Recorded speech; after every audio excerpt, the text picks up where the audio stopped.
Okay, so after routine, what we're going to do is we're going to focus on, once again, another piece of mindset, but this is the CEO mindset. And what I mean here is thinking much more strategically like a CEO rather than an investor. What I like to teach people is literally quit thinking like an investor and start thinking like an entrepreneur. Why do I say that? Because conditionally, as we've grown up, we have been taught to invest in things that are really quite passive. 401k, stocks, IRA, even passive investing in real estate. But almost everything we do as historically, what we're taught is to invest, and it's all passive. Well, if you want to go full time as a real estate entrepreneur, there's nothing passive about it. You need to be very strategic in the things and the activities that you're doing. So, first thing is quit thinking like an investor. The second thing is I really think you should create a strategic vision. These are basically long-term strategies and goals, not only for yourself, but if you're thinking like a CEO, you need to think like you have a business. Why is that important? Because at some point, regardless of how successful you are, you will become the biggest limiting factor in the growth of your business. And so you need to think of building a business, not just being an individual doing all this work. And we'll talk about this in a few more slides. With that, thinking strategically like a CEO, I realize a lot of you are going to be, it's just you right now. You don't have any employees, and that's okay, but still think this way for everything you do. You're going to create a strategic vision, and then you're going to build standard operating procedures. I don't recommend you do this early on. Figure out your processes that you want to really focus on. But if you create a standard operating procedure, it gives you the opportunity to hire somebody, which you've already decided what task you're going to delegate.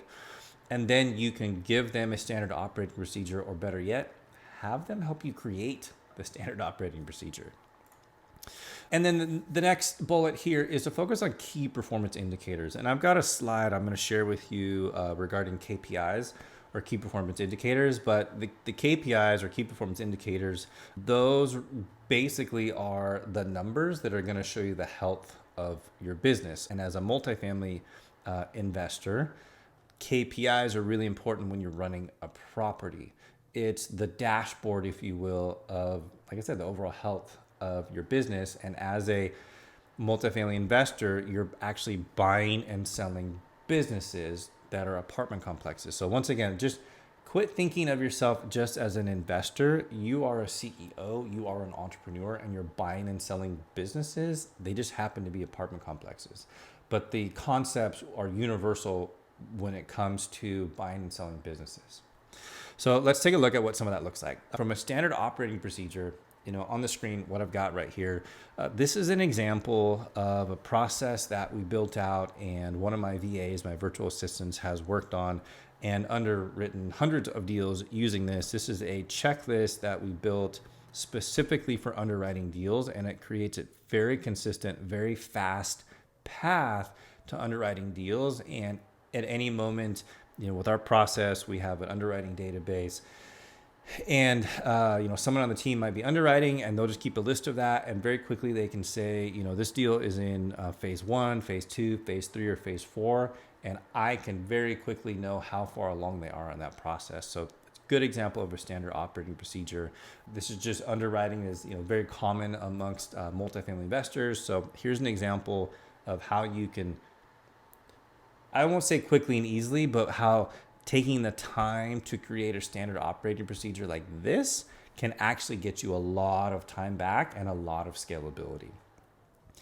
And the next slide I want to show you, this is an example of the KPIs. So I realize this is a wall of numbers. I'm not going to go through all these details, but going back to that idea of you're buying and selling businesses, and you need a way to not have to be totally completely in the weeds all the time, but look at some numbers and see the overall health of your business. So what you'll see here, for example, we can see is over time, and this happened to be the month of April, our goals for whatever the KPI is and the actual. So we had a goal of 95% occupancy.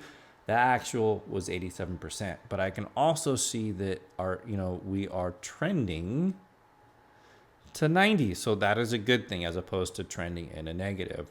So once again, this is not something that's easy to do right out of the bat, but once you take the time to build this process, you get an amazing amount of time back. So that's a difference between just being an investor and thinking strategically like an entrepreneur. So that is the next framework there.